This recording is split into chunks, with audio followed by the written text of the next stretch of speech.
In the last video, we studied about the electrical behavior of different materials in an external electric field.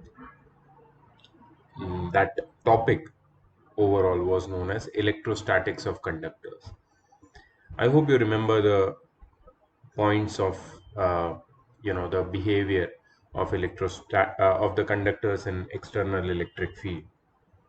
The first point was that net electric field intensity inside the conductor becomes zero. The net charge always comes to the outer surface of the conductor, and if the outer surface is uniform like a sphere, then the net charge uniformly distributes itself on the outer surface of the conductor. Electric field lines are always normal to the surface of the conductor on which the charge has been accumulated. uh, Whole volume of the conductor becomes equipotential, that is, the potential on the surface as well as at any point inside a conductor is the same. And there are two more. If we have two charged metal plates parallel to each other, they always carry equal and opposite charges, and the electric field intensity near the surface of charged conductor or metal plate is sigma by epsilon naught. Sigma is your surface charge density upon epsilon naught, and we had derived this relationship over here. We know that electric flux phi is charge upon epsilon naught, right? Electric flux is nothing but, by Gauss's law, EDS. EDS is E into delta S. Okay, charge is nothing but you can say sigma, that is surface charge density, multiplied by the surface area, that is the total charge. Okay, so delta ds upon epsilon naught. So if we cut delta ds from both the side, we get E is equal to delta by epsilon naught. So this is basically the electric field intensity for a conducting surface. But for a non-conducting surface, since there is the electric field inside the conductor is inside the insulator is not zero, therefore the electric field becomes half of this value in case of a insulator, that is sigma by 2 epsilon naught. Okay, so these are the details which we studied in the previous video. Now, in today's class, we are going to study about dielectrics and polarization. After this, we are going to discuss capacitor as a, you can say, instrument or a device. Okay, we are yet not discussing capacitor as a device. We are focusing on the materials. So the first material which we studied in the previous video was conductors, the behavior of conductors in external electric field. Now let's study the behavior of dielectrics. Now some people might be confused, what is this dielectrics? Dielectrics means insulators. So how do dielectrics or insulator behave in the external electric field? See, they don't have free electrons, dielectrics. They have molecules. So in the case of external electric field being applied to a dielectric material, or in case of the dielectric material being put into an external electric field, if the dielectric material is made up of polar molecules, okay, if it is made up of non-polar molecules, then nothing will happen. But if it is made up of polar molecules, what will happen? In polar molecules, the negative particles which are already okay, this is what I was talking about. Now see, any dielectric material, that means any insulator, can be made up of only polar molecules or only non-polar molecules, or maybe both. polar as well as non-polar molecules, and how both of these polar and non-polar molecules behave in an external electric field, that is worth noting. Okay, so in an external electric field, how a non-polar material behaves. So what is a non-polar molecule?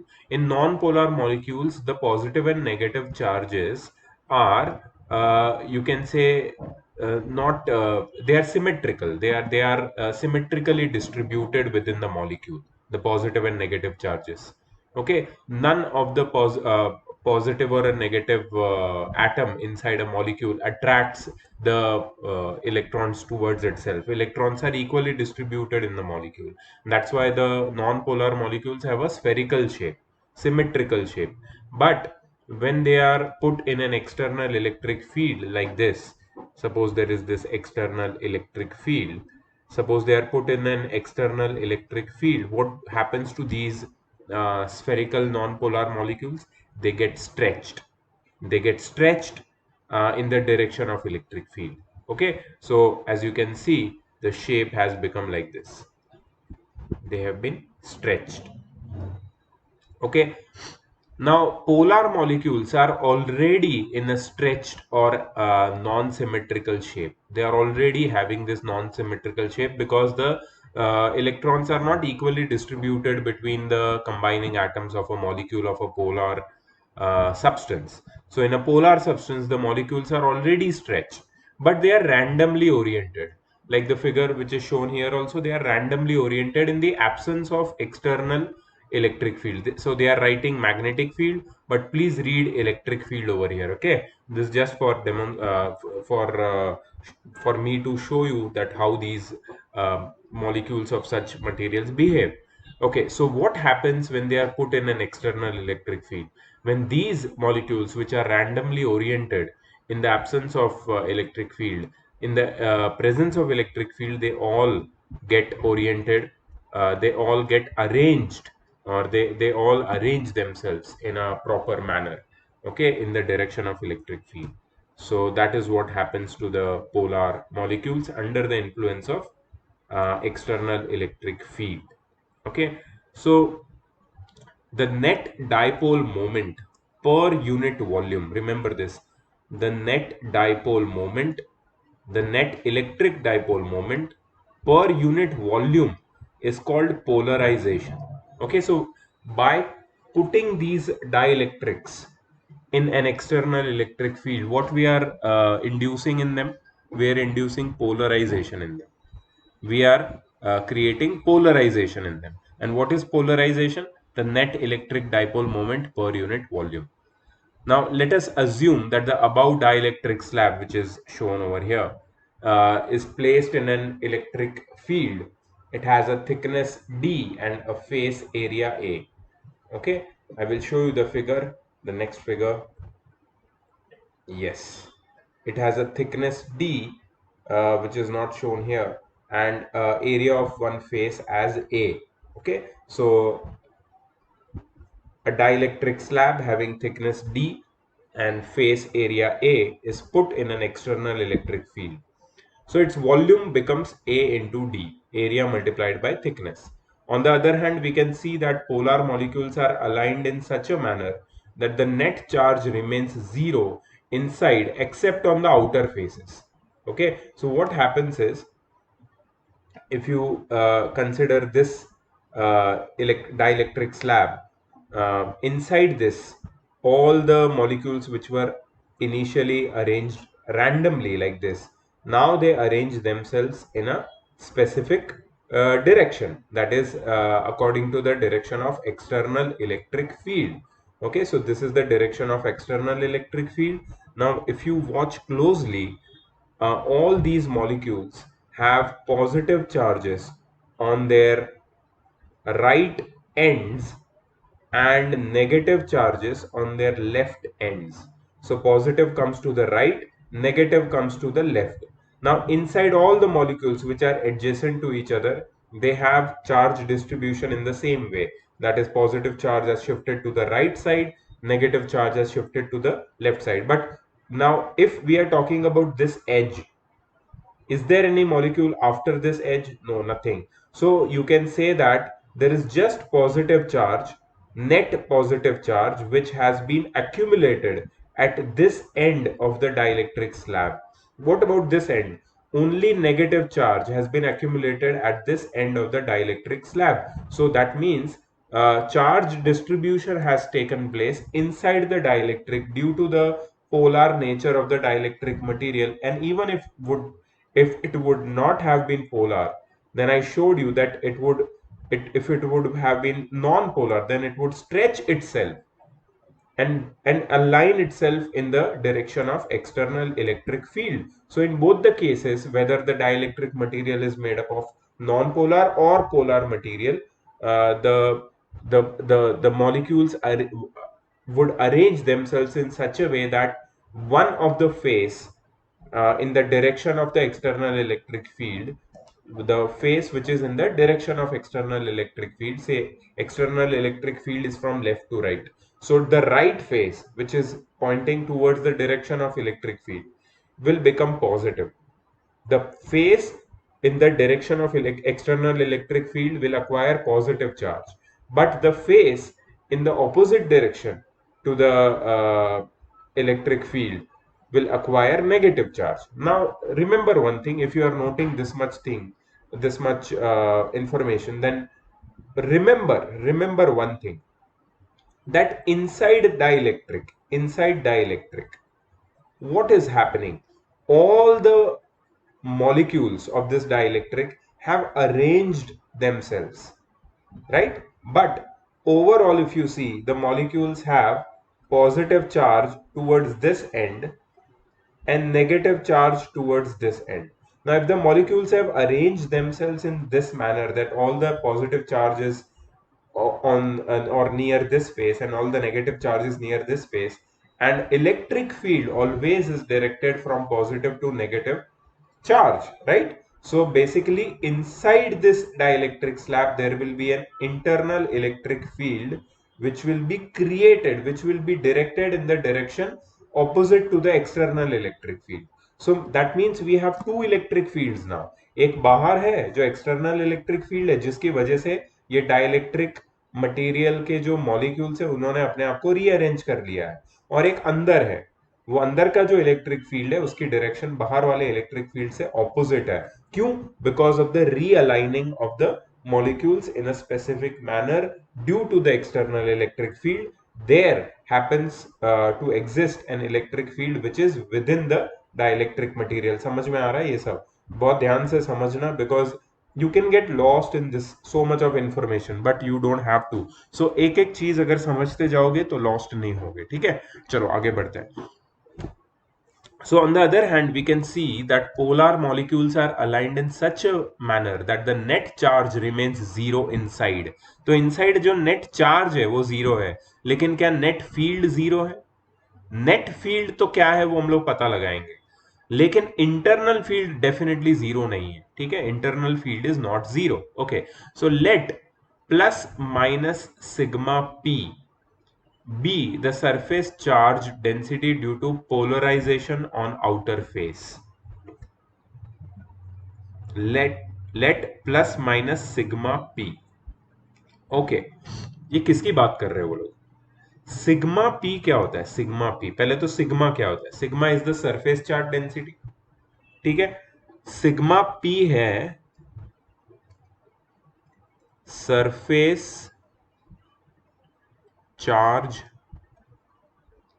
density due to polarized charges. ठीक है, external electric, देखो without external electric field ये जो dielectric material था उसमें जो charges थे वो रैंडमली एसोसिएटेड थे और उनका नेट इलेक्ट्रिक फील्ड जीरो था. तो जो चार्ज था सरफेस पे वो जीरो था, चार्ज था ही नहीं उनकी सरफेस पे. कौन सी सरफेस की बात कर रहे हैं हम लोग? We are talking about this surface over here, and we are talking about this surface over here. ठीक है, so in the absence of external electric field there was no charge accumulated on these surfaces, but as soon as the external electric field was applied on this dielectric slab, what happened? the charges rearranged or realigned themselves and there was net opposite and equal charges created on the opposite faces of this dielectric. ठीक है, अब ये जो charges accumulate हुए हैं right face पे positive charge और left face पे नेगेटिव चार्ज, इनकी सरफेस चार्ज डेंसिटी है sigma P, that is surface charge density due to polarised charges, याद रखना। अच्छा, ये भी यहां पे लोग ने जो साइन दी है that they are saying that it is plus minus, what do you mean by that? यहां पे जो surface charge density due to polarised charges है that is plus sigma P और यहां पे है minus sigma P, remember that. ठीक है, plus sigma P and minus sigma p, these are the surface charge density. You know what is surface charge density, right? Surface charge density is total charge divided by total area, total charge divided by total area। तो ये area इसका कितना है? a, area कितना है हमने लिया था, याद है? यहां पे लिया था हमने, फेस एरिया कितना है a, ठीक है। टोटल चार्ज कितना है q मान लेते, तो सरफेस चार्ज डेंसिटी कितनी हो गई? Sigma P plus sigma P, मतलब plus Q by plus Q by A and minus sigma P मतलब माइनस क्यू बाय ए। ठीक है, इतना समझ में आया? ठीक। अब नेक्स्ट देखो इसमें, so they are saying that net dipole moment कितना होगा? नेट डाइपोल मोमेंट, देखो डाइपोल मोमेंट क्या होता है? Charge, one of the charges in the dipole multiplied by the distance by the between the charges। अब देखो that is the dipole length। अब एक बात याद रखो कि डाइपोल में क्या होता है, there are two equal and opposite charges separated by a small distance, है ना? तो नेट डाइपोल मोमेंट के बारे में हमने पढ़ा था। What is dipole moment? Dipole moment is the force exerted by dipole when it is placed in an external electric field to realign itself in the direction of electric field, right? So that is the dipole moment। So what is dipole moment? Charge multiplied by distance between the charges। ठीक है, जैसे तुम्हारा mechanics में जो moment होता है, moment of force, वैसे यहाँ पे डाइपोल मोमेंट होता है। अच्छा, चार्ज क्या है? चार्ज मैंने तुम्हें बताया, चार्ज इज देखो मैंने यहां पे लिखा है जो पोलराइज चार्ज है अंदर का, that is Q, that is अगर तुम्हें निकालना है उसकी वैल्यू तो that will be plus minus sigma P multiplied by A. ठीक है, यहाँ पे plus sigma P multiplied by A, यहाँ पे minus sigma P multiplied by, तो यहाँ पे सिर्फ वो लोग ने लिखा है sigma P multiplied by A, no problem. अच्छा, डिस्टेंस बिटवीन द चार्जेस क्या है? डी। What is D? ये जो what is actually d? Now that is really interesting। Generally हम क्या मानते हैं कि ये जो तुम्हारा डाइपोल मॉलिक्यूल है, just moment let me draw that.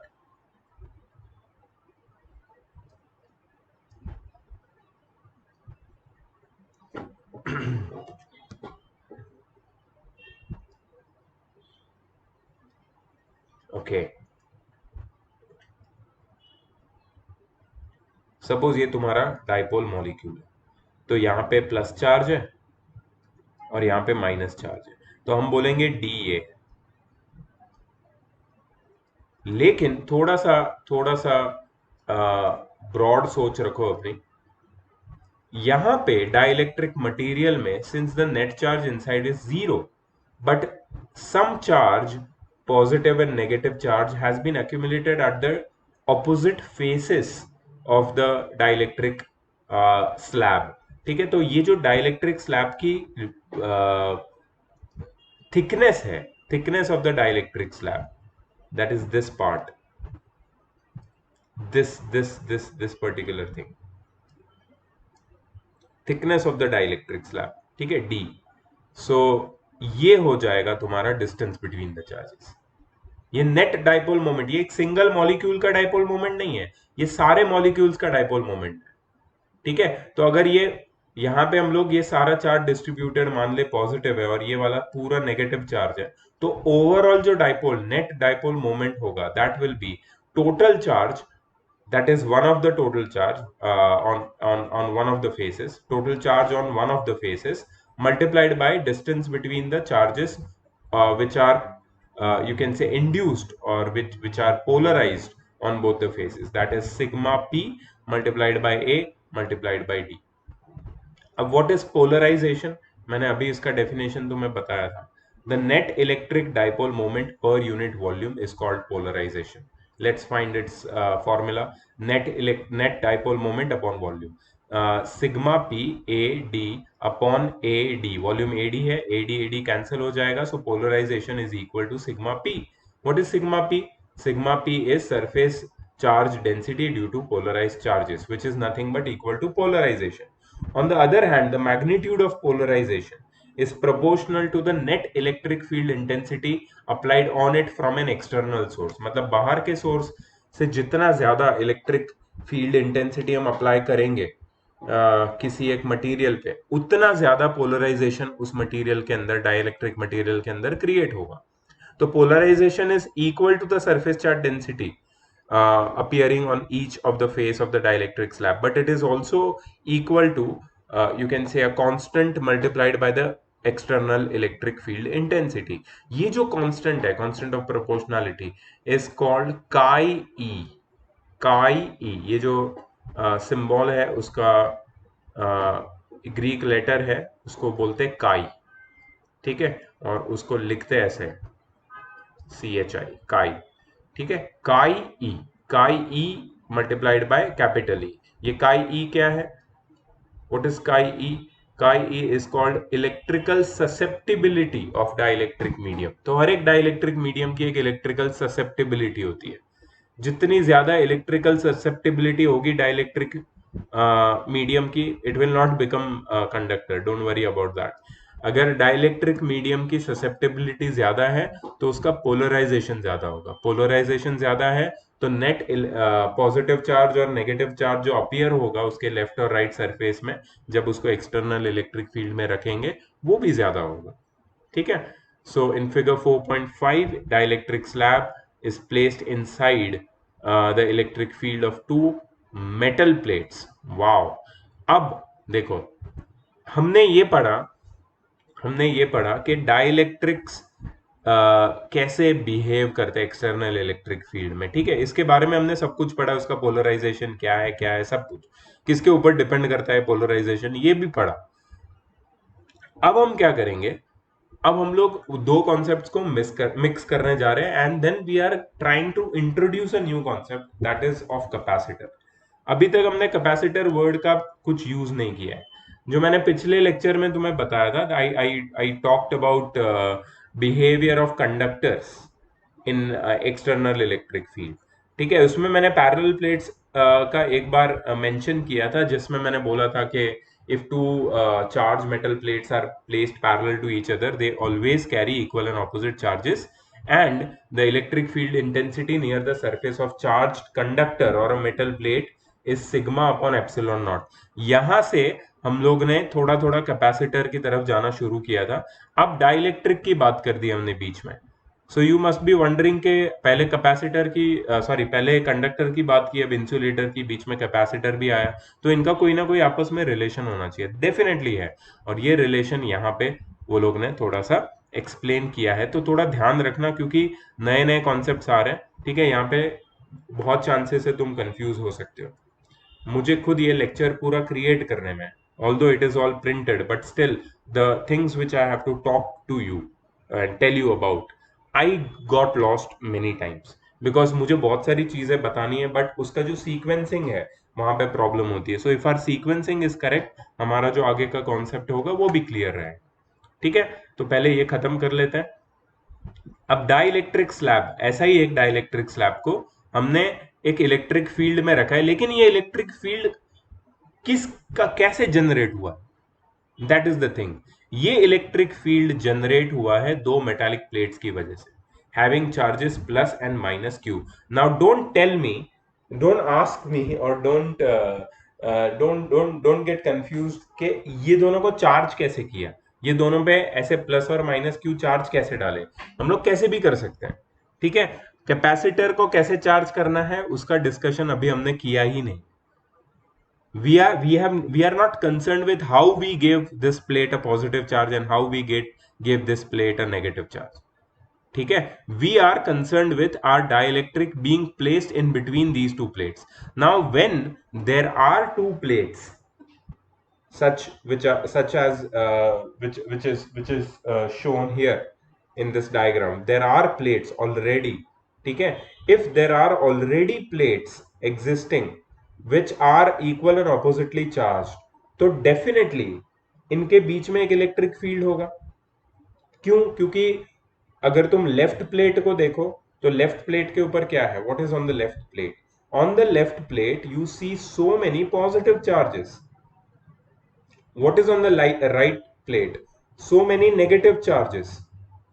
So the left plate has got plus q positive charge, right plate has got minus q negative charge. So both the plates are kept at some distance apart. ठीक है. Now is the charge jumping from one plate to another plate? It can in certain cases. देखो अगर इनके बीच में air होता है तो एयर में कभी कभी तुम देखते हो कि लाइटनिंग या ऐसे केसेस में स्पार्क्स होते हैं. तो स्पार्क क्या है? चार्जेस का जंप करना, एक हायर पोटेंशियल से लोअर पोटेंशियल. मतलब क्या ये दोनों प्लेट के बीच में चार्जेस जंप कर सकते हैं? हाँ, कर सकते हैं. कभी कभी प्लस क्यू से माइनस क्यू प्लेट पे चार्जेस हम जंप करवा सकते हैं. मतलब अगर उनके बीच का डिस्टेंस बहुत छोटा हो गया, ठीक है, तो ये चार्जेस जंप कर सकते हैं. या फिर उनके ऊपर चार्जेस बहुत ज्यादा एक्यूमुलेट हो गए, बहुत हाई पोटेंशियल डिफरेंस हमने उनको उनको दे दिया, तो चार्जेस दोनों प्लेट के बीच में जंप करेंगे. लेकिन we are not concerned with that case. Okay, हमें तो ये केस चाहिए कि हमने दोनों प्लेट्स को चार्ज किया है और दोनों के चार्जेस स्टेडी है इलेक्ट्रोस्टैटिक कंडीशन में. मतलब पॉजिटिव प्लेट और नेगेटिव प्लेट पे जो चार्ज है वो उसकी जगह पे ही है. अभी वो जंप नहीं कर रहा है, एक प्लेट से दूसरे प्लेट में नहीं जा रहा है. ठीक है, in this case there will be an electric field between the plates, and that electric field they have shown it as E naught. ठीक है, तो E naught की डायरेक्शन क्या है? Plus Q to minus Q, higher potential to lower potential. Always remember the direction of electric field is always directed away from the positive charges towards the negative charge. So इन दोनों plate के बीच में जो electric field होगा, the direction will be from positive plate to negative plate. That will be the external electric field, E naught. Also remember that electric field is always directed towards from higher potential to lower potential. मतलब if you move in the direction of electric field, the electric potential decreases. अब यहाँ पे potential का immediately कोई काम नहीं है, लेकिन you should have these ideas. हमने शुरू किया था एक चार्ज के स्टडी से, फिर चार्ज बॉडीज पे आ गए हम लोग, फिर वो बॉडीज के बारे में बहुत सारी चीजें हमने पढ़ी है. But when we talk about charge plates, इनके ये जो पुराने सारे कॉन्सेप्ट्स है, we should be able to relate with this charge plates. ठीक है, सो डाइलेक्ट्रिक स्लैब को हमने लिया और ये दोनों चार्ज प्लेट्स के बीच में रख दिया. Let us assume A as the face area of the metal plates. ठीक है, यहां पे ये जो डाइलेक्ट्रिक स्लैब था उसका एरिया कितना था? Capital A. ठीक है, यहां पे मेटल प्लेट्स का एरिया कैपिटल ए लिया, कोई फर्क नहीं पड़ता. डाइलेक्ट्रिक और मेटल प्लेट्स का एरिया सेम ही होगा. ठीक है, क्योंकि डाइलेक्ट्रिक स्लैब को उनकी जो इलेक्ट्रिक प्लेट्स के बीच में रखा है, वो इलेक्ट्रिक प्लेट्स और डाइलेक्ट्रिक स्लैब का एरिया सेम है. ठीक है, ओके, तो मतलब सिमेट्रिकल अरेंजमेंट. ठीक है, plus Q minus P is the charge induced on the dielectric surface. अब डाइलेक्ट्रिक को कोई फर्क नहीं पड़ता कि उसको दो मेटल प्लेट के बीच में रखो या उसको एक एक्सटर्नल इलेक्ट्रिक फील्ड के बीच में रखो. एक्सटर्नल इलेक्ट्रिक फील्ड का सोर्स क्या है, उससे डाइलेक्ट्रिक को कोई फर्क नहीं पड़ता. यहां भी हमने डाइलेक्ट्रिक को रखा था एक्सटर्नल इलेक्ट्रिक फील्ड में, तो क्या हुआ? उसके राइट फेस के ऊपर नेट पॉजिटिव चार्ज अपीयर हुआ, उसके लेफ्ट फेस के ऊपर नेट नेगेटिव चार्ज अपीयर हुआ. That means polarization of charges took place in a dielectric material when we kept it in an external electric field. ठीक है, तो यहां भी तो होगा polarization of charges. So what is going to happen? Now see very carefully, because few things are happening simultaneously. ठीक है, दो तीन चीजों पे तुम्हें ध्यान देना है, नहीं तो मिस हो सकता है। ठीक है, okay. Notice notice polarisation of charges कहाँ हुआ है, ये देखो, यहाँ पे ये डाइलेक्ट्रिक स्लैब का जो ये वाला फेस है, यहाँ पे सारे पॉजिटिव चार्जेस एक्यूमुलेट हो गए, और यहां पे देखो सारे नेगेटिव चार्जेस एक्यूमुलेट हो गए। तो can you see that all the negative charges are accumulated towards the positive plate and all the positive charges are accumulated towards the negative plate? Yes, that is the case, and that is what happens. This actually, the figure 4.5, it justifies why these charges, they realign themselves and they get redistributed in an external electric field, because charges simply, you can say, get attracted from their opposite counterparts. ठीक है, positive charge negative plates की तरफ attract हो जाएंगे, negative charges positive plates की तरफ attract हो जाएंगे। ठीक है, अच्छा, इससे क्या होगा, since so many positive charges are accumulated at the right face of the dielectric and so many negative charges are accumulated at the left face of the dielectric, what will happen? Due to this an internal electric field will be created. Due to this an internal electric field will be created. इसके अंदर dielectric के अंदर एक electric field create होगा। देखो बाहर वाला तो इलेक्ट्रिक फील्ड था ही, अंदर भी क्रिएट हो जाएगा एक। यहाँ पे मैंने बताया था ना नेट, सॉरी ई डैश, वो जो अंदर वाला इलेक्ट्रिक फील्ड है, उसके बारे में हमने यहाँ पे बात नहीं की थी। We were just concerned with the external electric field, but now we are going to consider that internal electric field as well. ठीक है, so E naught be the electric field created by the pairs of metal plate। ठीक है, बाहर वाले metal plates ने ई not create किया। तो E not क्या है? E not is sigma by epsilon nought. किसके लिए? मेटल प्लेट्स के लिए। अब तुम बोलोगे सर ये फॉर्मूला कैसे आया? ये फॉर्मूला हमने लास्ट वीडियो में डिराइव किया था यहाँ पे। नॉट ओनली दैट, बट मैंने इस वीडियो के बिगिनिंग में भी ये फॉर्मूला तुम्हें बताया है कि अगर गॉस लॉ को अप्लाई करें तो flux is equal to total flux enclosed will be equal to total charge enclosed divided by epsilon naught. अब flux is EDS, ठीक है, and total charge is sigma into ds। ds अगर cancel करेंगे तो E is equal to sigma upon epsilon naught होगा for a conducting surface. Non conducting surface के लिए it will be sigma upon 2 epsilon not, क्योंकि यही electric field एक non conducting plate के अंदर और बाहर डिवाइड हो जाएगा। यहाँ पे अंदर तो मेटल प्लेट है तो अंदर तो कोई इलेक्ट्रिक फील्ड होगा नहीं, ये हमने कैरेक्टरिस्टिक में पढ़ा है, behaviour of metallic conductors in an external electric field, तो वी नो इट। ठीक है, तो यहाँ पे कोई प्रॉब्लम नहीं होना चाहिए तुमको कि ई not is the electric field created by the metallic plates which is equal to sigma upon epsilon naught। ठीक है, अच्छा, can I write it as E naught is equal to Q upon epsilon naught multiplied by A? What is Q upon epsilon naught multiplied by A? See, how did it come? What is sigma? Sigma is surface charge density, that is total charge divided by total area, charge per unit area, है ना। तो हमने अगर sigma की जगह Q by A डाला तो कोई गलत है? बिल्कुल नहीं है। तो ये जो एक्सटर्नल इलेक्ट्रिक फील्ड है मेटल प्लेट्स का, it can be represented as Q by epsilon not times A। ठीक है, तो ये उसका रिप्रेजेंटेशन रहेगा। Specifically in the case of capacitors, जब भी पैरेलल प्लेट्स या ऐसी कोई भी पैरेलल प्लेट्स एक जनरलाइजेशन, ठीक है, जनरली जो कैपेसिटर्स होते हैं वो अलग अलग तरीके के होते हैं। पैरेलल प्लेट इनमें से एक single, you can say generalisation, जिसके ऊपर जितने भी डेरिवेशन है ना वो सारे दूसरे टाइप्स के ऊपर एप्लीकेबल है। इसलिए हम लोग इसके जो फॉर्मूले है इसको हम लोग थोड़ा सा समझ के डिराइव करके यूज करते हैं, ताकि हम आगे कोई भी शेप के कैपेसिटर के फॉर्मूला को डिराइव कर सके इजीली। ठीक है, so let E be the electric field created by polarization charge on the dielectric slab।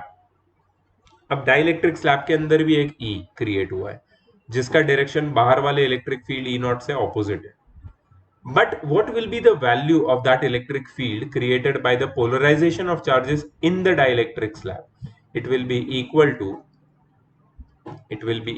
to E is equal to sigma p by epsilon. What is sigma p? Sigma p मैंने तुम्हें पहले ही बताया था. Sigma p is surface charge density due to polarized charges upon epsilon naught. Now what is sigma p actually equal to? अगर तुम ध्यान से देखोगे, sigma p is equal to qp upon A. What is qp upon A? qp is polarized charges. तो मतलब बाहर वाले जो प्लेट्स के ऊपर चार्जेस थे, ठीक है, उसकी वजह से जो इलेक्ट्रिक फील्ड था, उसकी वजह से जो इलेक्ट्रिक डाइलेक्ट्रिक स्लैब के अंदर जो पोलराइजेशन क्रिएट हुआ, वो पोलराइजेशन की वजह से जो चार्जेस एक्यूमुलेट हुए डाइलेक्ट्रिक प्लेट के ऑपोजिट फेसेस के ऊपर, वो चार्जेस का जो मैग्नीट्यूड है दैट इज क्यूपी. अच्छा, क्यूपी हमेशा क्यू से छोटा ही रहेगा, राइट. क्यूपी की वैल्यू क्यू से तो कम ही रहेगी, क्योंकि बाहर वाला जो इलेक्ट्रिक फील्ड है वो स्ट्रॉन्गर रहेगा. Stronger charges create stronger electric field, right. Weaker charges create weaker electric field. अंदर वाला इलेक्ट्रिक फील्ड वीक है, डेफिनेटली वीक होगा, ठीक है, क्योंकि पोलराइजेशन ऑफ चार्जेस की वजह से जो इलेक्ट्रिक फील्ड क्रिएट होगा उसका कंपैरिजन उसके सोर्स से नहीं हो सकता. सोर्स क्या है? External electric field. तो E naught will be greater than E. Similarly, Q will be greater than QP. Okay. Moreover, देखो अच्छा आगे भी पढ़ना है. Here we can see that electric field E. Here we can see that electric field E created by polarization charge is opposite to the applied electric field E naught. Moreover, E is less than E naught. मैंने तुम्हें बताया. So certainly net electric field remains inside the dielectric material. तो अब क्या होगा कि dielectric material के अंदर एक नेट इलेक्ट्रिक फील्ड जनरेट होगा. देखो, बाहर वाला इलेक्ट्रिक फील्ड तो डाइलेक्ट्रिक को अफेक्ट कर ही रहा है, लेकिन डाइलेक्ट्रिक मटेरियल के अंदर क्योंकि चार्जेस का पोलराइजेशन हुआ है, तो उसकी वजह से भी एक इलेक्ट्रिक फील्ड अंदर जनरेट हो. ठीक है, अब क्या होगा कि बाहर वाला और अंदर वाला इलेक्ट्रिक फील्ड में डिफरेंस है. बाहर वाला स्ट्रॉन्गर है, डाइलेक्ट्रिक स्लैब के अंदर वाला इलेक्ट्रिक फील्ड वीकर है. अब अगर ऐसा केस है, if this is the case, then what? Then you can say that कि जो अंदर वाला नेट इलेक्ट्रिक फील्ड है that is the difference of outer and inner electric fields, that is E nought minus E. ठीक है, तो जो net electric field generate हुआ है that is equal to E nought minus E. E not की value क्या है? E not की वैल्यू है Q upon epsilon nought by A, sorry Q upon epsilon not times A. And E की value क्या है? Q P upon epsilon not times A. अब ये दोनों को सब्ट्रैक्ट कर दो, डिनोमिनेटर तो सेम है. सो ई नेट मतलब डाइलेक्ट्रिक मटेरियल के अंदर, डाइलेक्ट्रिक स्लैब के अंदर जो इलेक्ट्रिक फील्ड जनरेट हुआ है उसकी वैल्यू क्या है? Q minus Q P upon epsilon not times A. Q minus Q P upon epsilon not times A. For dielectric materials, we define dielectric constant K as follows.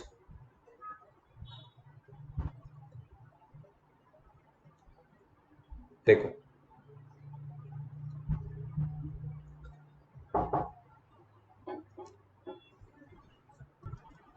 सो चलो ये K के बारे में समझ लेते हैं. What is this K? Dielectric constant. ये पहले भी सुना हुआ है तुम्हें. See, dielectric constant is the ratio of epsilon upon epsilon naught. You know what is epsilon? Epsilon is permittivity of free space, permittivity of medium or a free space. This is permittivity of a medium, and this is absolute permittivity of a free space. Permittivity का मतलब क्या होता है? Means कि किसी भी एक medium में, किसी भी एक सब्सटेंस में इलेक्ट्रिक फील्ड लाइंस कितनी स्ट्रांग है वो उसकी परमिटिविटी है. कोई भी एक सब्सटेंस अपने थ्रू कितनी इलेक्ट्रिक फील्ड लाइंस को अलाउ करता है पास होने के लिए. मतलब कोई भी एक सब्सटेंस में इलेक्ट्रिक फील्ड कितना स्ट्रॉन्गर है वो उसकी परमिटिविटी होती है. So this K is the ratio of K is dielectric constant of a medium, which is the ratio of permittivity of electric field in that medium upon absolute permittivity of free space, that is epsilon naught, जो हम लोग हमेशा use कर सकते हैं. अच्छा, ये तो एक हो गया, हमने जो पहले फॉर्मूला एक देखा हुआ था शायद ये वाला, उसके बारे में मैंने बात किया. Now in this you can say section, the value of K, that is dielectric constant, they have taken it to be E naught by E net, E0 by E net या E naught by E net. इसका मतलब क्या है? See, ये जो dielectric constant है K, ये K जो लेटर उसको सिंबल मिला है, that is from a Greek letter kappa. Kappa, ठीक है, इसको हम K बुलाते हैं, कप्पा भी बुला सकते हैं. ये जो K है, इसका जो नया फॉर्मूला जो हम यहाँ पे यूज करने वाले हैं, that is the electric field in air upon net electric field if any dielectric material was kept in that space where there was air before. तो अब क्या होगा, E not upon E net जब हम निकालेंगे तो definitely E not will be smaller and E not will be greater. ठीक है, इलेक्ट्रिक फील्ड किसी भी तुम बोल सकते हो कि कोई भी एक मटेरियल अगर बीच में आ जाता है तो इलेक्ट्रिक फील्ड तो वीक हो जाएगा ना. इलेक्ट्रिक फील्ड लाइंस वो मटेरियल को पेनिट्रेट नहीं कर पाएगी इतना इजीली जितना एयर को कर पाती थी. सबसे ज्यादा के की वैल्यू, सबसे ज्यादा इलेक्ट्रिक फील्ड की value for that matter is for vacuum. ठीक है, that is absolute permittivity of free space E naught. ठीक है, तो वैक्यूम के लिए ये के की वैल्यू सबसे ज्यादा होती है. हाँ, बट जैसे ही मैं आई थिंक मैंने दो चीजें मिक्स कर दी है. मैंने ये जो एब्सोल्यूट परमिटिविटी की बात की थी इसको मैं अभी बीच में नहीं लाऊंगा. लेट अस टॉक अबाउट के, that is your dielectric constant in context of the electric field only. ठीक है, तो वैक्यूम में इलेक्ट्रिक फील्ड सबसे स्ट्रांग होता है, ई नॉट की वैल्यू सबसे ज्यादा होती है. ठीक है, ई नेट जैसे ही तुम कोई मीडियम उसमें इंट्रोड्यूस करते हो स्पेस में तो इलेक्ट्रिक फील्ड वीक होने लगता है.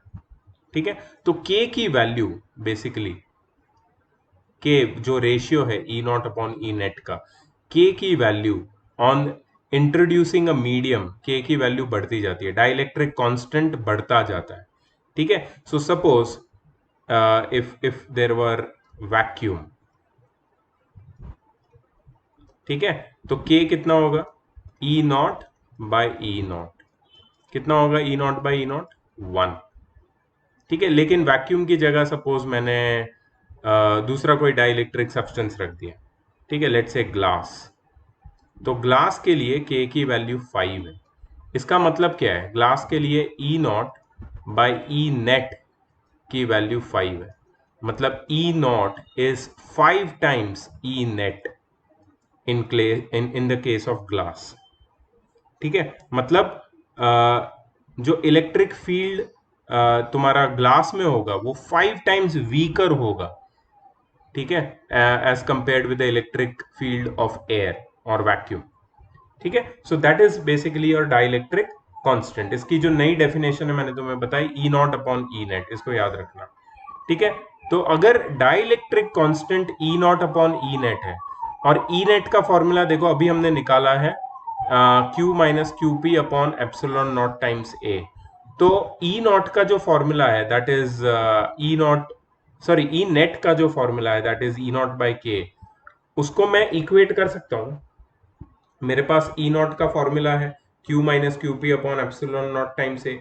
ई नॉट बाई के को मैं लिख सकता हूं, देखो ई नॉट क्या था, ई नॉट अभी हमने निकाला था यहाँ पे, देखो Q by epsilon not times A.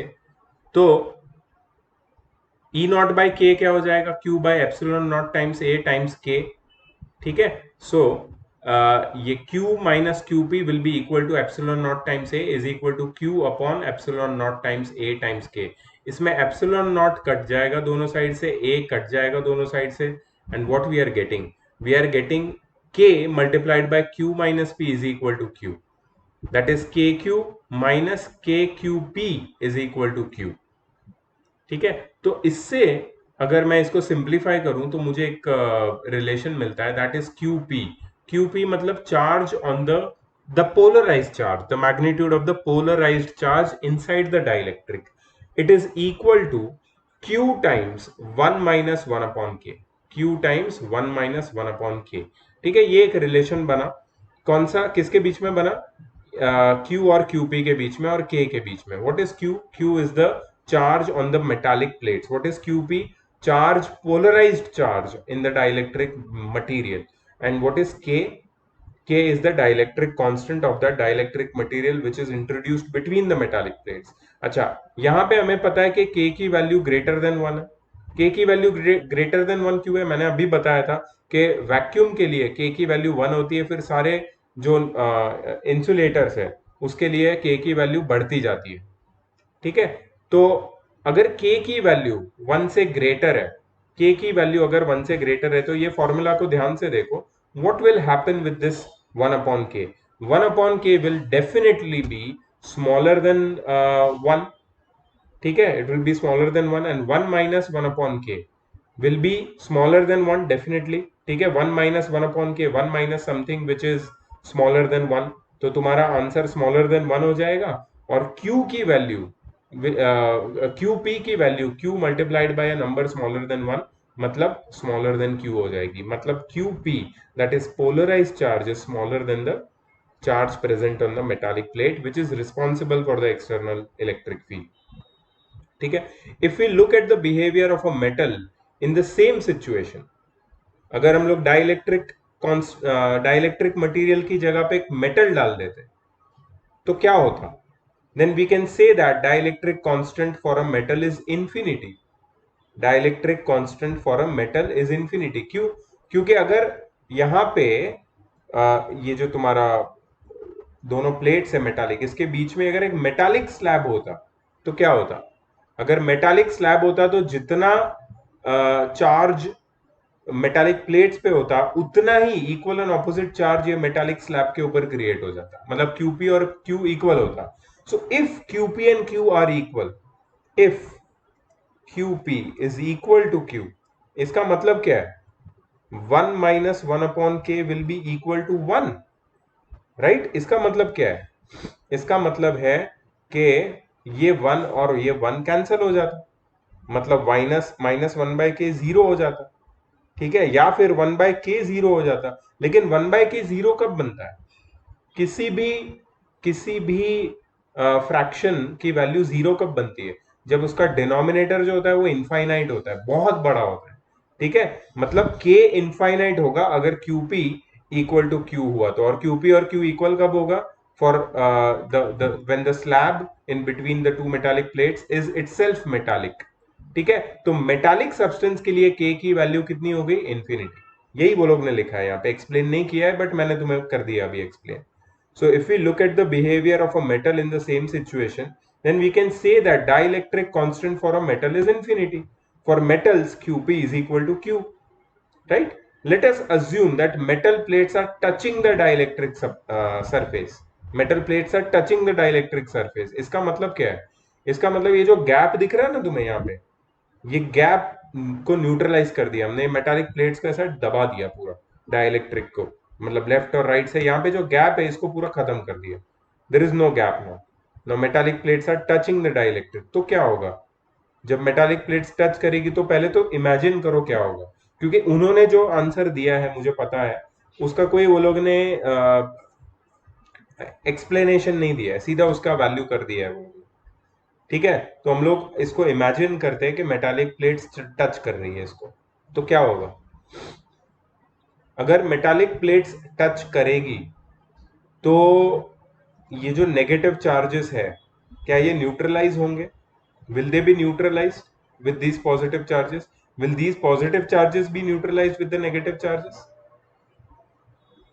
So we don't know that, right? Okay. Let us assume that metal plates are touching the dielectric surface, then the net charge at one interface will be Q net, which is equal to Q minus QP.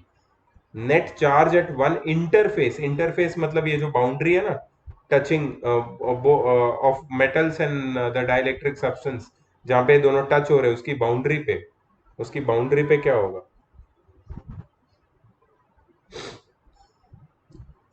Then the net charge at one interface will be q net is equal to q minus qp. What is q minus qp? Q is the charge on the metallic plate. What is qp? Qp is the polarized charge. Qp is the polarized charge which appears on the surface of the dielectric. ठीक है, तो net charge ये पूरे interface पे net charge कितना आ जाएगा? Q minus Q P, which is equal to Q P की वैल्यू डाल दो, Q bracket one minus one upon K, so Q minus Q bracket one minus one upon K. ठीक है, अगर मैं इसको सिंप्लीफाई करता हूं तो Q Q कैंसिल हो जाता है and we just get Q by K. तो जो नेट चार्ज है इंटरफेस पे वो कितना हो जाता है? Q बाई के, that is charge on the metallic plate divided by the के, दैट इज डाइलेक्ट्रिक कांस्टेंट। तो मतलब ये फॉर्मूला थोड़ा सा चेंज हो जाता है इसमें, और यहाँ पे क्यू पी की जगह पे क्यू नेट आ जाता है अगर दोनों को तुम टच कर दोगे तो।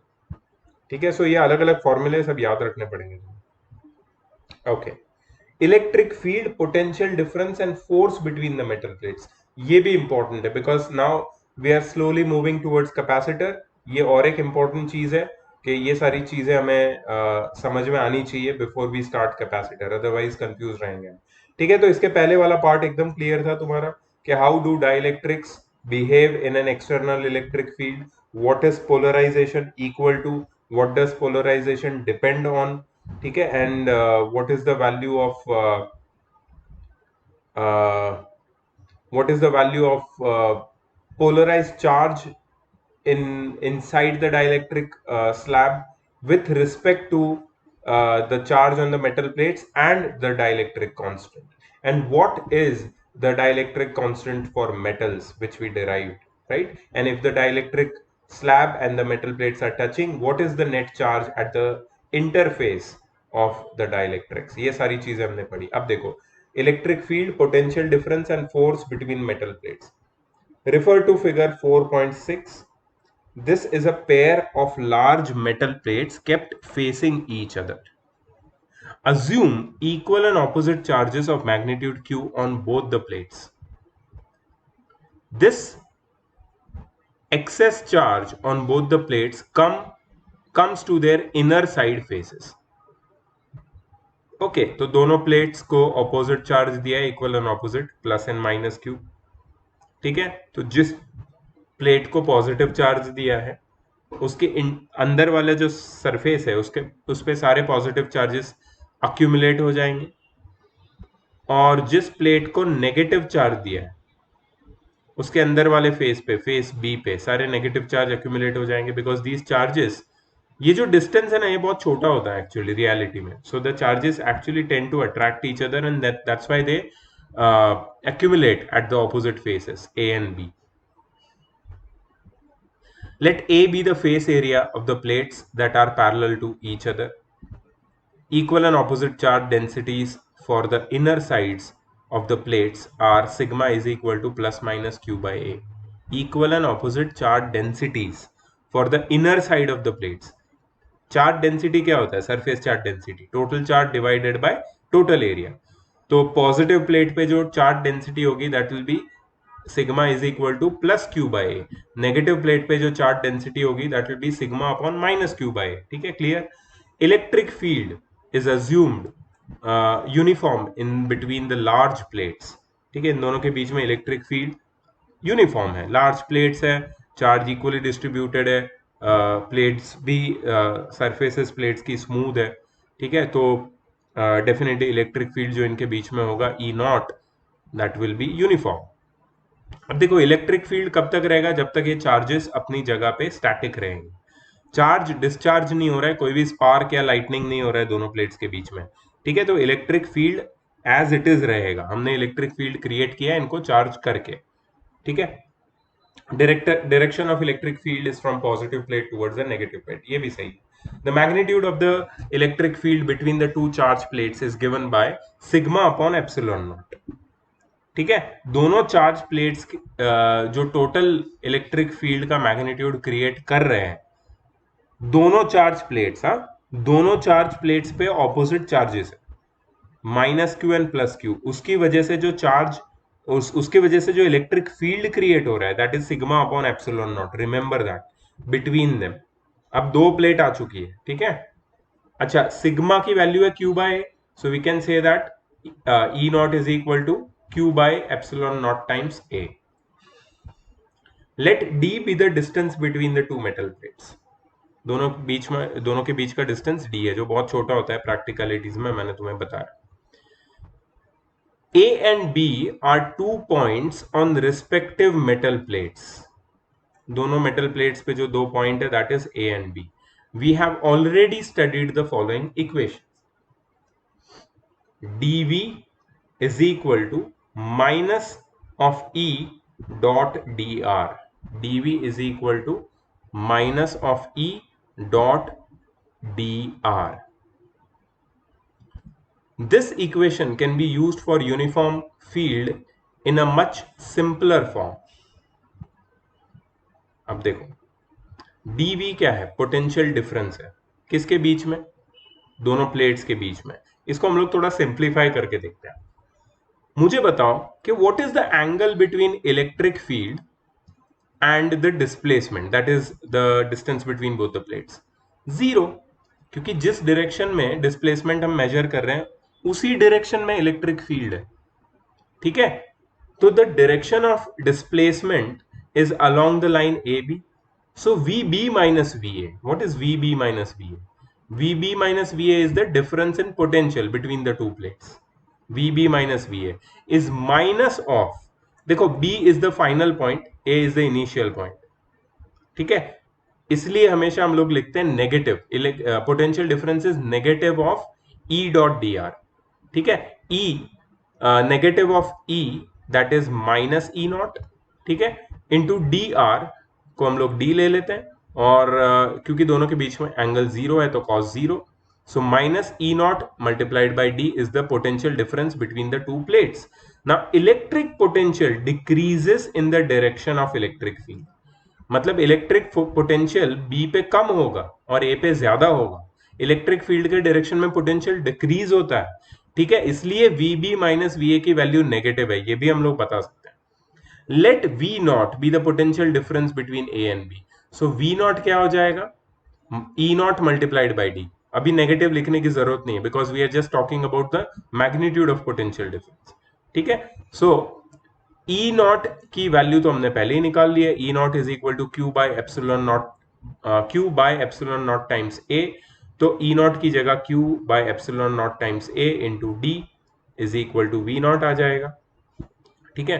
Here E not is the magnitude of electric field intensity between the plates and V naught is the potential difference between the plates, ठीक है। सो हमें एक रिलेशनशिप मिला, देखो जो सबसे पहला रिलेशनशिप हमें मिला is the electric field between the plates. Metal plates के बीच में कुछ नहीं है, सिर्फ एयर है, सो इलेक्ट्रिक फील्ड क्या हो जाएगा? Q by epsilon not time से। दोनों मेटल प्लेट्स के बीच में पोटेंशियल डिफरेंस क्या हो जाएगा? Q into D by epsilon not time से। सिर्फ यहाँ पे Q के साथ D मल्टीप्लाई हो रहा है, बिकॉज हम लोग पोटेंशियल डिफरेंस भी कंसिडर कर रहे हैं, ठीक है। Potential difference is E multiplied by V, E multiplied by D, I am sorry.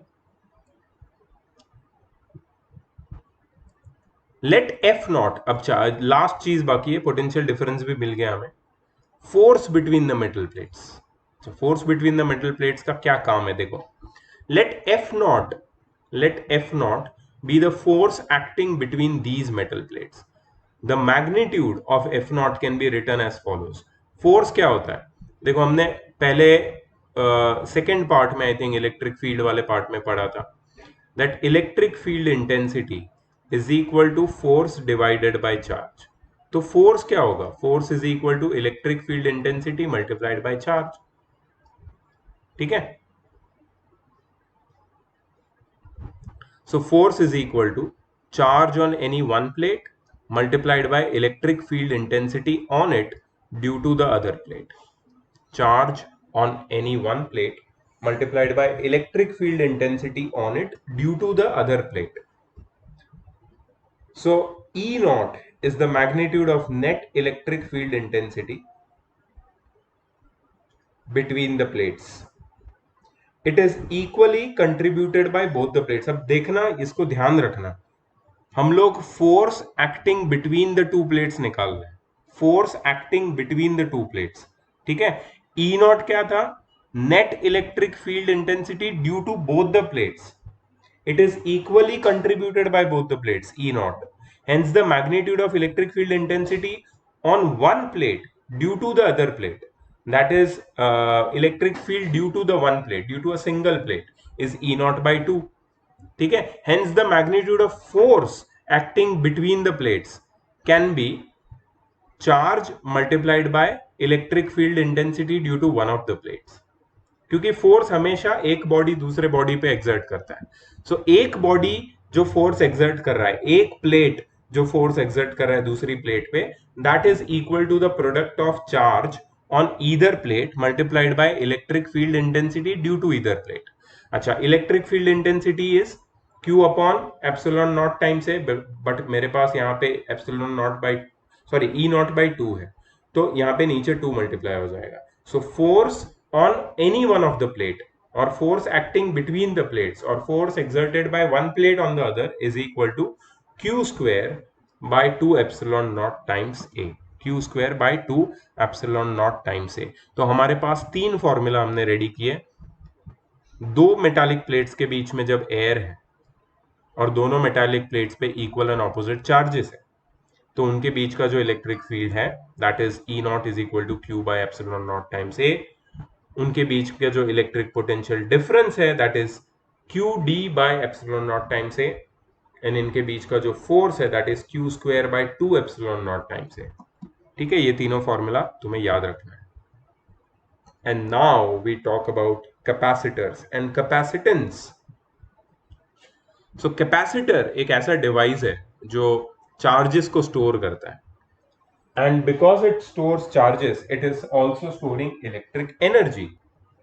So capacitor stores charges and thereby they store electric energy. तो ये कैसे होता है, कैपेसिटर कैसे काम करता है? तो बेसिकली कैपेसिटर को अगर तुम्हें समझना है तो कैपेसिटर बहुत अलग अलग शेप्स में मिलते हैं, और इसको समझने के लिए सबसे बेस्ट तरीका है कि जो भी हमने अभी metallic plates, parallel metallic plates, charged equal and oppositely charged parallel metallic plates के एग्जांपल्स देखे हमने for the behaviour of dielectrics and for finding the net electric field और potential difference between the plates और force on plate. ये सारी चीजें जो हमने अभी तक पढ़ी है, इसका हमें यूज करना पड़ेगा because that is what capacitor is. ठीक है, तो दो मेटल ऑब्जेक्ट्स है, प्लेट्स है, उनको एक छोटे से डिस्टेंस पे रखा जाता है. ठीक है, the space between the metal objects can be air और कैन बी सम डाइलेक्ट्रिक और इंसुलेटिंग मटेरियल. तो बीच में जो स्पेस है उसमें एयर भी हो सकती है, डाइलेक्ट्रिक मटेरियल हो तो भी अच्छा है. एक्चुअली डाइलेक्ट्रिक मटेरियल होना ज्यादा अच्छा है. दोनों पैरेलल प्लेट्स के बीच में अगर डाइलेक्ट्रिक मटेरियल है तो उनका जो चार्ज का स्टोर करने का कैपेसिटी वो बढ़ जाता है. They can store more charge. नहीं तो क्या होगा कि अच्छा, मोर चार्ज कैसे स्टोर करेंगे? तो सपोज मैंने यहां पे एक डाइलेक्ट्रिक सब्सटेंस डाल दिया, ठीक है, और मैंने यहां पे एक हाई वोल्टेज अप्लाई किया अक्रॉस द प्लेट्स. तो ये जो पॉजिटिव चार्जेस है, सॉरी, ये पॉजिटिव टर्मिनल है, नेगेटिव टर्मिनल है. ठीक है, तो ये जो तुम्हारी मेटालिक प्लेट है उसके अंदर पॉजिटिव नेगेटिव दोनों चार्जेस हैं, जिसमें से नेगेटिव चार्जेस सब अट्रैक्ट हो जाएंगे. कहां पे चले जाएंगे? Positive terminal of the battery में.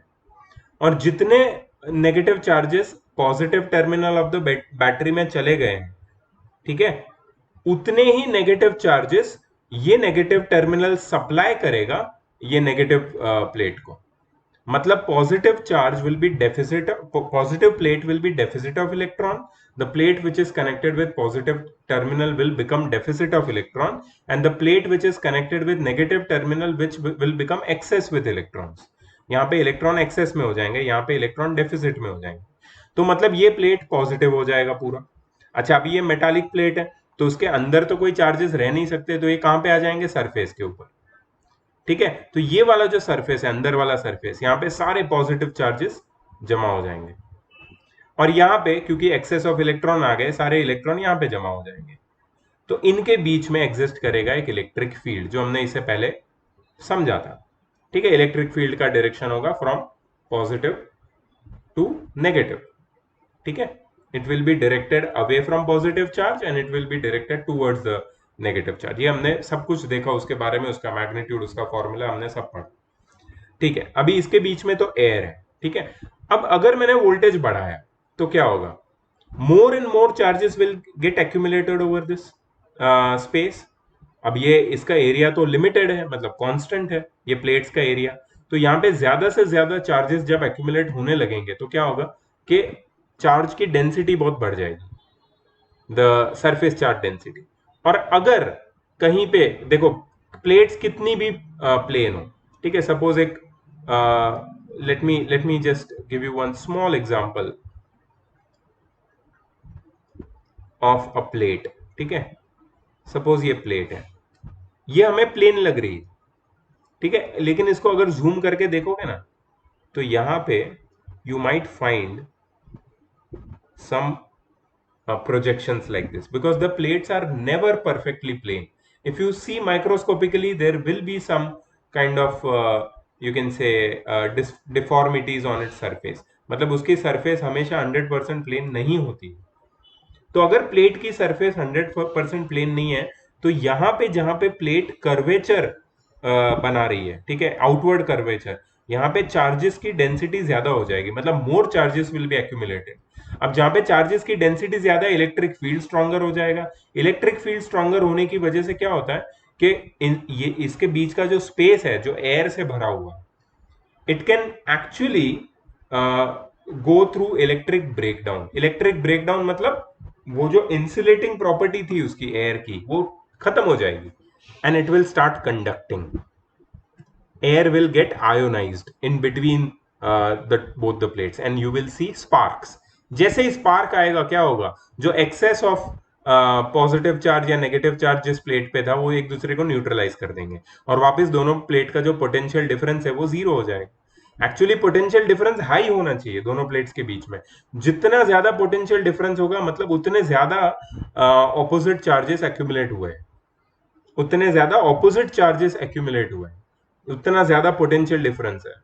ठीक है, अच्छा, अब ऐसे इलेक्ट्रिक ब्रेकडाउन को नहीं होने के लिए, प्लस ये प्लेट्स की चार्ज स्टोरिंग कैपेसिटी को बढ़ाने के लिए, ठीक है, और प्लेट्स के बीच का इलेक्ट्रिक पोटेंशियल बढ़ाने के लिए हम क्या करेंगे? यहां पे जो बीच में स्पेस है ना, we fill it with dielectric material. ठीक है, डाइलेक्ट्रिक मटेरियल से अगर मैंने फिल किया तो क्या होगा कि ये जो स्पेस है उसकी के की वैल्यू बढ़ जाएगी। के की वैल्यू बढ़ने से क्या होता है? के का फॉर्मूला मैंने तुम्हें डिस्कस किया था। What was formula of K? K is equal to E not by E net. E not by E net की वैल्यू बढ़ जाएगी, मतलब क्या हो जाएगा कि जो ये फ्रैक्शन की वैल्यू अगर बढ़ गई, इसका मतलब क्या है कि डाइलेक्ट्रिक के अंदर जो अंदर का जो इलेक्ट्रिक फील्ड है वो भी बढ़ जाएगा, और जो बाहर का इलेक्ट्रिक फील्ड है वो भी बढ़ जाएगा। बट अब वो ब्रेक डाउन होना पॉसिबल नहीं होगा। ब्रेक डाउन मतलब स्पार्क होना पॉसिबल नहीं होगा। क्यों? क्योंकि डाइलेक्ट्रिक की वैल्यू ज्यादा होने से क्या होगा कि जो चार्जेस है वो अपनी अपनी इंडिविजुअल प्लेट्स के ऊपर रिटेन रहेंगे। पॉजिटिव और नेगेटिव प्लेट्स के ऊपर ये चार्ज क्या हो जाएंगे? रिटेन हो जाएंगे। They will not be allowed to flow through air और एनी अदर मटेरियल। एयर तो है ही नहीं, केयर एयर होता तो ब्रेकडाउन हो सकता था, बट अब ब्रेकडाउन के चांसेस हमने एकदम कम कर दिए। ठीक है, सो बेसिकली क्या होता है, कैपेसिटर में दो मेटालिक प्लेट्स को एक दूसरे के बहुत करीब रखते हैं और उनके बीच में जहां तक हो सके एयर नहीं रखते हैं। प्रैक्टिकल जो कैपेसिटर्स आते हैं उसमें एयर नहीं होती है, उसमें कंडक्टिंग सब्सटेंस होता है, सॉरी मैं क्या कंडक्टिंग सब्सटेंस बोल रहा हूँ, डाइलेक्ट्रिक सब्सटेंस होता है। डाइलेक्ट्रिक या इंसुलेटिंग सब्सटेंस रखने से डाइलेक्ट्रिक कांस्टेंट बढ़ जाता है। डाइलेक्ट्रिक कांस्टेंट बढ़ने से ये प्लेट्स के जो चार्ज स्टोर करने की कैपेसिटी है वो बढ़ जाती है। ठीक है, बिकॉज अगर ई नॉट बढ़ा है तो क्यू भी बढ़ जाएगा। क्यू बढ़ा है, क्यू बढ़ेगा मतलब हम लोग ज्यादा पोटेंशियल अप्लाई करके ज्यादा चार्ज स्टोर कर सकते हैं दोनों प्लेट्स में। अच्छा, ये चार्ज स्टोर क्यों करना है, ये भी एक बात है। तो तुमने देखा होगा कि बहुत सारे कैमरा में फ्लैश आता है। ठीक है, तो ये फ्लैश का जो बल्ब है ये कैसे काम करता है, अभी तुम तुम्हारे मोबाइल के कैमरा को कंपेयर करोगे, so that is not actually what I mean to tell you about. Mobile के कैमरे के बारे में मैं और उसके फ्लैश के बारे में मैं बात नहीं करना चाहता, because that's an electronic device और वो कैसे काम करता है, मतलब उसमें वो बल्ब होता है या लाइट एमिटिंग डायोड होता है, उसके ऊपर क्वेश्चन आ जाएगा। That is LED basically, so that is an electronic component. But जो नॉर्मल तुम्हारा फ्लैश कैमरा है, डीएसएलआर के ऊपर जो फ्लैश होता है, ठीक है, तो डीएसएलआर या फिर पुराने कैमरे ले लो, तो उसमें जो फ्लैश का बल्ब होता है, it should give out a lot of light in a very small fraction of time, very small amount of time। मतलब वो जो बल्ब है उसमें से बहुत ज्यादा चार्ज बहुत कम टाइम के लिए फ्लो होना चाहिए। तो ये बहुत ज्यादा चार्ज हम फ्लो कैसे करवाएंगे, क्योंकि जो हमारे कैमरा की बैटरीज होती है, अगर वो उतना चार्ज दे देंगे बल्ब को, तो बल्ब ग्लो तो होगा लेकिन वो माइल्डली ग्लो होगा और उसको पूरा ग्लो करने में बहुत टाइम लगेगा, और उतने टाइम में तुम्हारा जो कैप्चर है फोटोग्राफ वो तो हो जाएगा और बल्ब ग्लो नहीं करेगा। तो फ्लैश का काम क्या है, तो फ्लैश मतलब क्या है कि एक मोमेंट में lot of light should be generated from that flash bulb, and for that a lot of charge must flow through the flash bulb, and that lot of charge to be flown through the flash bulb, we need a device which discharges a lot of charge in a very short amount of time। ये काम करता है capacitor. तो camera में capacitor होता है, तुम जब तुम्हारा शटर बटन जो भी है, क्लिक बटन क्लिक करते हो, कैमरा को फोटो लेते हो, what is that button called, जिससे शटर का वॉइस आता है, जिससे कैमरा कैप्चर करते हो तुम इमेजेस, तो कैपेसिटर एक्टिवेट हो जाता है। And as soon as the shutter opens up, capacitor जो चार्ज कैपेसिटर है वो पूरा चार्ज अपना डिस्चार्ज करके बल्ब को दे देता है। बल्ब तुरंत ग्लो करता है for a very short interval of time, और बिफोर द शटर क्लोजेस और वो जो इमेज है वो कैप्चर होती है, वो पूरा लाइट ऑब्जेक्ट के ऊपर गिरता है जिसकी इमेज हमें कैप्चर करनी है। ठीक है, तो that's how the capacitor is used in your day to day life. सबसे बेस्ट एग्जांपल उसका कैमरा का फ्लैश लाइट है। उसके बाद उसके और भी एग्जांपल्स है, वो हम पढ़ेंगे, बट हाँ, कैपेसिटर का काम है कि वो चार्ज स्टोर करता है, एनर्जी स्टोर करता है, और जब ये एनर्जी की हमें जरूरत होती है बहुत कम इंटरवल ऑफ टाइम में, वो सारी की सारी एनर्जी तुरंत रिलीज कर देता है। ठीक है, इसका ये है कैपेसिटर का फंक्शनिंग। अच्छा, इसको हम लोग इलेक्ट्रोस्टैटिक्स में क्यों पढ़ते हैं, कैपेसिटर को इलेक्ट्रोस्टैटिक्स में पढ़ने का क्या मतलब है। So capacitor are studied in the under the topic of electrostatics because capacitor, they just store the charge. The charges are at rest in the capacitor. If the charges are allowed to flow, then the capacitor is useless. When more and more amount of charges gets stored and remains in a stationary, you can say, condition inside some device which has got parallel plates or whatever it has got, then we can utilize these stored charges when we want more amount of charge for a very short period of time. This capacitor can discharge all the charge when connected through an external circuit। ठीक है, तो ये है तुम्हारा capacitor का थोड़ा बहुत introduction, जो नॉलेज मेरे पास था वो मैंने तुम्हें दिया। आई थिंक इतना इनफ है, अभी आगे और भी नॉलेज हमें मिलता जाएगा, इसका मैथमेटिकल एस्पेक्ट भी समझना है, बहुत कुछ सीखना है कैपेसिटर के बारे में। So let's start. Okay, now when we apply some potential difference between the two metal objects, then free electrons are transferred from one object to another and proportionally equal opposite charge appears on both the objects। इसके क्या मतलब है मैं तुम्हें बताता हूँ। मैंने तुम्हें बताया कि यहाँ पे मैंने positive terminal of the battery connect किया इस प्लेट से और negative terminal of the battery connect किया इस प्लेट से। बेसिकली एक बैटरी को कनेक्ट किया दोनों प्लेट से, ठीक है। तो ये जो ऑब्जेक्ट है इसके जितने भी इलेक्ट्रॉन्स है वो इलेक्ट्रॉन्स कहां पे अट्रैक्ट हो जाएंगे, टूवर्ड्स द पॉजिटिव टर्मिनल। तो जितने भी इलेक्ट्रॉन्स है वो सब निकल के they will go towards positive terminal, they will all go towards positive terminal.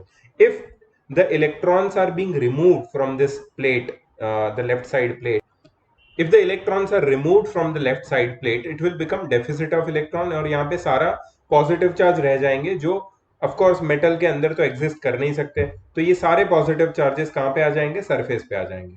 So one of the plate is now positively charge. Now battery क्या करता है, मैंने तुम्हें पहले ही बताया था बैटरी के बारे में। Battery is a device which does not provide any net charge. The net charge provided by battery is always zero, मतलब जितने इलेक्ट्रॉन वो अंदर लेता है उतने इलेक्ट्रॉन वो सप्लाई भी करता है। तो यहां से जितने इलेक्ट्रॉन उसमें एंटर किए वो सारे इलेक्ट्रॉन यहां से निकलेंगे, वो सारे इलेक्ट्रॉन्स यहां से बाहर निकलेंगे और ये कहां जाएंगे, ये इलेक्ट्रॉन्स जाएंगे excess of electron right side वाली प्लेट में। और राइट साइड वाली प्लेट में क्या हो जाएगा, इलेक्ट्रॉन एक्सेस में हो जाएंगे। अब इलेक्ट्रॉन अगर एक्सेस में आ गए, यहाँ पे इलेक्ट्रॉन तो अंदर रह नहीं सकते, तो ये सारे इलेक्ट्रॉन अंदर वाली सरफेस पे आ जाएंगे। अच्छा, अंदर वाली सरफेस पे क्यों आए, ये वाली सरफेस पे भी आ सकता है, नहीं, क्योंकि अंदर वाली सरफेस पे ऑलरेडी दोनों प्लेट्स मतलब एक दूसरे के इतने करीब है कि ये जो चार्जेस है एक दूसरे को अट्रैक्ट करके ऐसी जगह में एक्यूमुलेट हो जाते हैं जहां पे ये लोग एक दूसरे की तरफ मैक्सिमम अट्रैक्शन दिखा सकते हैं। तो यहाँ पे in the space between them maximum attraction is shown by both the charges. That's why both positive and negative charges they accumulate between the space of the two plates. All right, let's go ahead. Charge Q, अच्छा दोनों plates पे charge कितना है Q, net charge कितना है Q, ठीक है, plus Q minus Q, charge हम लोग Q मानेंगे। And potential difference V applied are proportional, मतलब जितना ज्यादा चार्ज उतना ज्यादा पोटेंशियल डिफरेंस हमने यहाँ पे अप्लाई किया। अगर ये बैटरी बहुत पावरफुल है मतलब यहाँ पे बहुत ज्यादा चार्ज स्टोर हो जाएगा, अगर चार्ज ज्यादा स्टोर हुआ है मतलब बैटरी बहुत पावरफुल है, right. So Q is directly proportional to V which implies Q is equal to CV। तो आ गया तुम्हारा formula, Q is equal to CV। इसका मतलब क्या है समझ लो, इसका ये मतलब है कि जितना ज्यादा पोटेंशियल डिफरेंस अप्लाई करोगे अक्रॉस द पैरेलल प्लेट्स उतना ज्यादा चार्ज स्टोर हो जाएगा दोनों पैरेलल प्लेट्स में, ठीक है। ये है constant of proportionality C and it is known as capacitance of the given system. तो capacitance of a given system मतलब ये प्लेट्स और ये बैटरी, ये पूरी सिस्टम का जो कैपेसिटेंस है वो है C। ये क्या हमें बताता है, कैपेसिटेंस हमें बताता है कि ये सिस्टम की चार्ज स्टोर करने की कैपेसिटी कितनी, नाम ही उसका है कैपेसिटेंस। कैपेसिटर, उसकी कैपेसिटी कितनी है, कितना चार्ज होल्ड कर सकता है, स्टोर कर सकता है, ठीक है। जितना ज्यादा C, जितना ज्यादा कैपेसिटेंस उतनी ज्यादा चार्ज स्टोर करने की कैपेबिलिटी हमारे गिवन सिस्टम में, उसमें पैरेलल प्लेट्स और बैटरी सब आ गए, ठीक है। Capacitance depends on geometrical features of metal objects like their size, shape and distance between them. याद रखना है इसको, C किसके ऊपर डिपेंड करता है, देखो Q तो V पे डिपेंड करता है, C किसके ऊपर डिपेंड करता है, कैपेसिटेंस डिपेंड करता है ज्योमेट्रिकल फीचर्स पे, size, shape and distance between them. इनको तो हम कांस्टेंट रखेंगे, साइज को, शेप को, डिस्टेंस को। अब जब C कांस्टेंट रहेगा मतलब साइज, शेप और डिस्टेंस कांस्टेंट रहेगा प्लेट्स का, तब Q will be directly proportional to V। Other important parameter affecting capacitance is the medium between the two metal objects. मैंने तुम्हें पहले ही बताया था मेटल प्लेट्स के बीच में हम लोग एयर रखते हैं, लेकिन सजेस्टेड है कि एयर मत रखो, कोई और डाइलेक्ट्रिक सब्सटेंस रखो जिसका K मतलब डाइलेक्ट्रिक कांस्टेंट ज्यादा हो।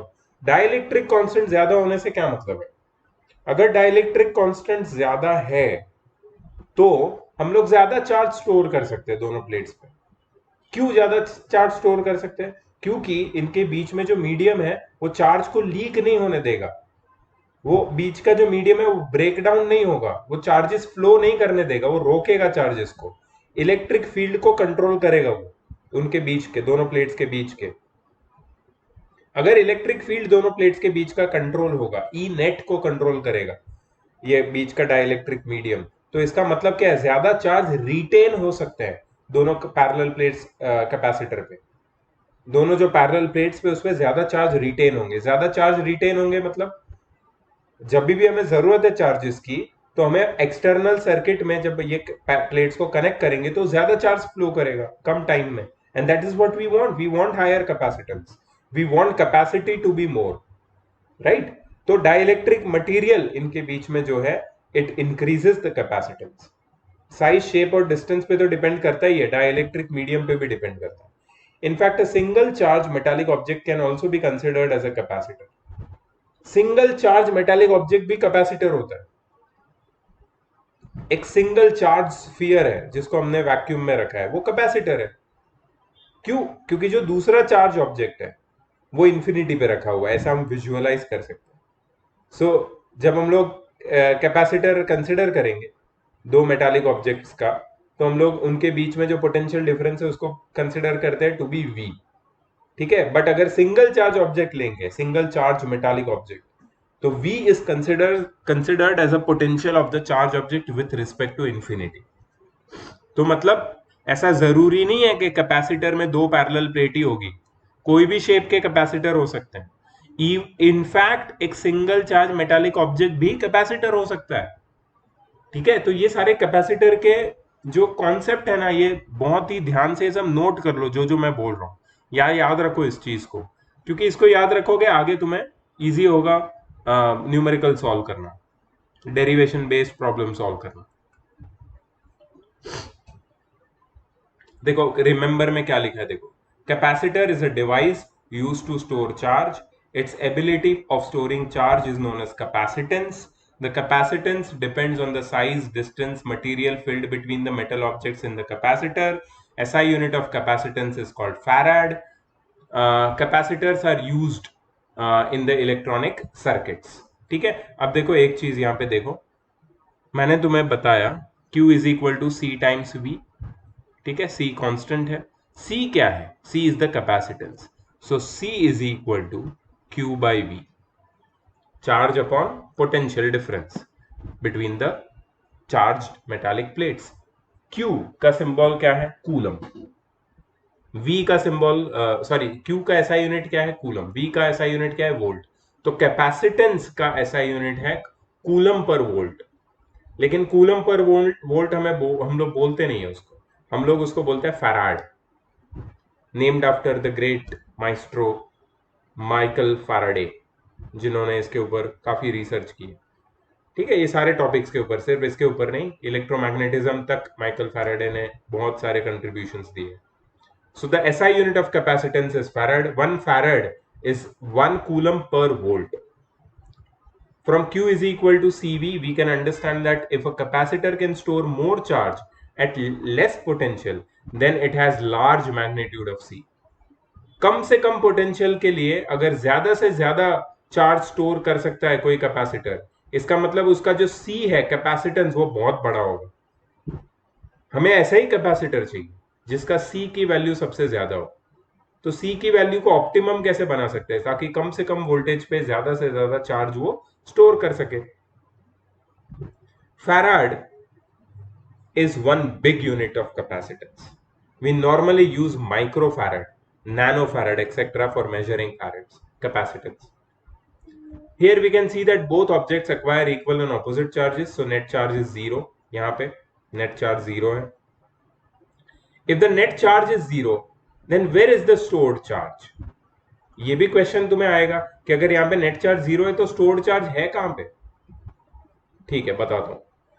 If the net charge is 0, then where is the stored charge? When the plates of capacitor are having plus Q and minus Q charges, then we say that the Q charge is stored in the system. मतलब पूरे system में जो charge है वो है charge Q, ठीक है। जैसे ये दोनों प्लेट को हम लोग कनेक्ट करेंगे तो चार्ज फ्लो होगा from higher potential to lower potential, plus Q to minus Q। कितना चार्ज फ्लो होगा? Q।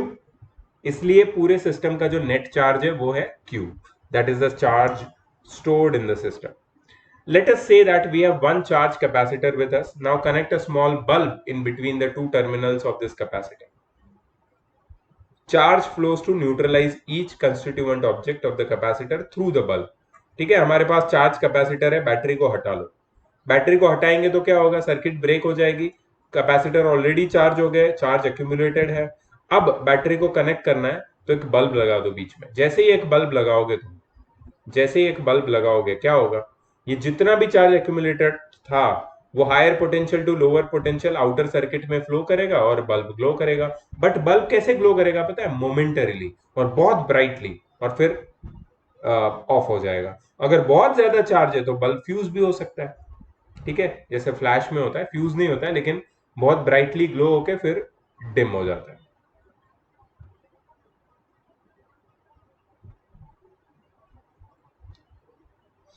Okay, charge flows to neutralize each constituent object of capacitor through the bulb, which will glow for some time only. What happens is that plus Q charge of positively charged object passes through the bulb and then reach the other object with minus Q charge. Charge flows from higher potential to lower potential and both become neutral. ठीक है, तो क्या हो गया, capacitor discharge हो गया। बस इतना ही काम है कैपेसिटर का। वो चार्ज होता है, थोड़ा टाइम लगता है उसको चार्ज होने में, जब कंप्लीटली फुल्ली चार्ज हो जाता है फिर उसको जब डिस्कनेक्ट कर देते हैं तो चार्ज उधर ही रहता है कैपेसिटर की प्लेट्स पे।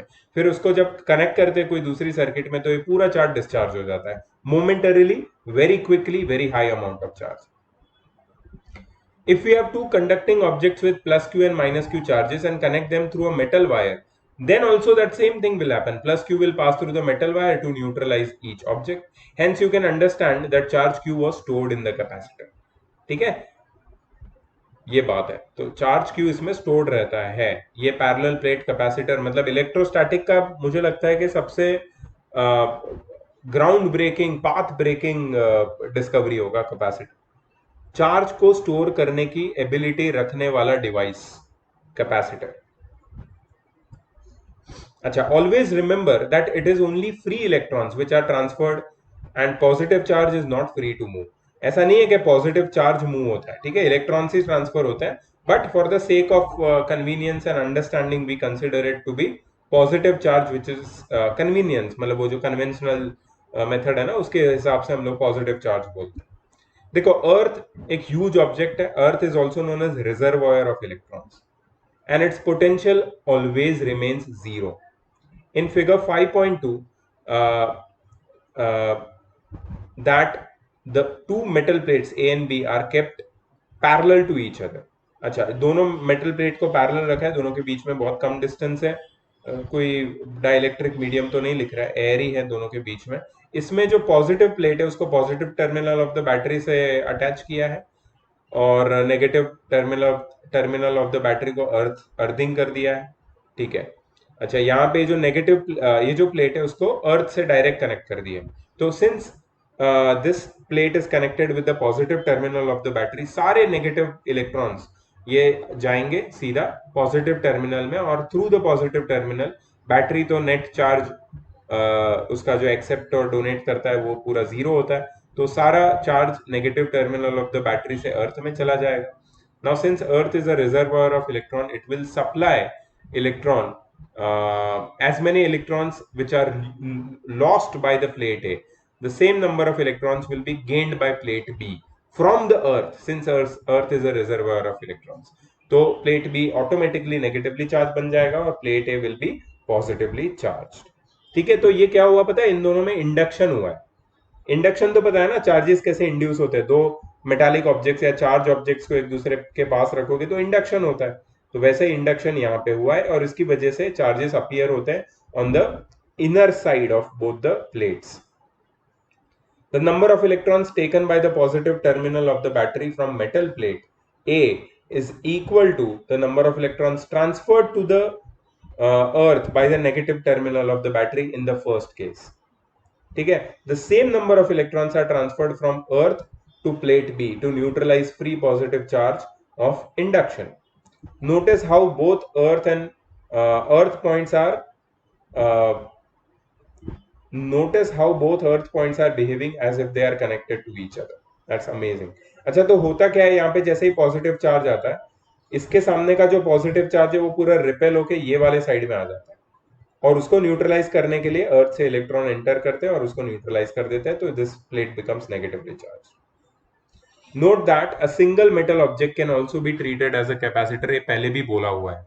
In such a case, for Q is equal to CV, V is the potential of the object with respect to infinity. मतलब potential difference of the object will be with respect to infinity when a single metal object is treated as a capacitor,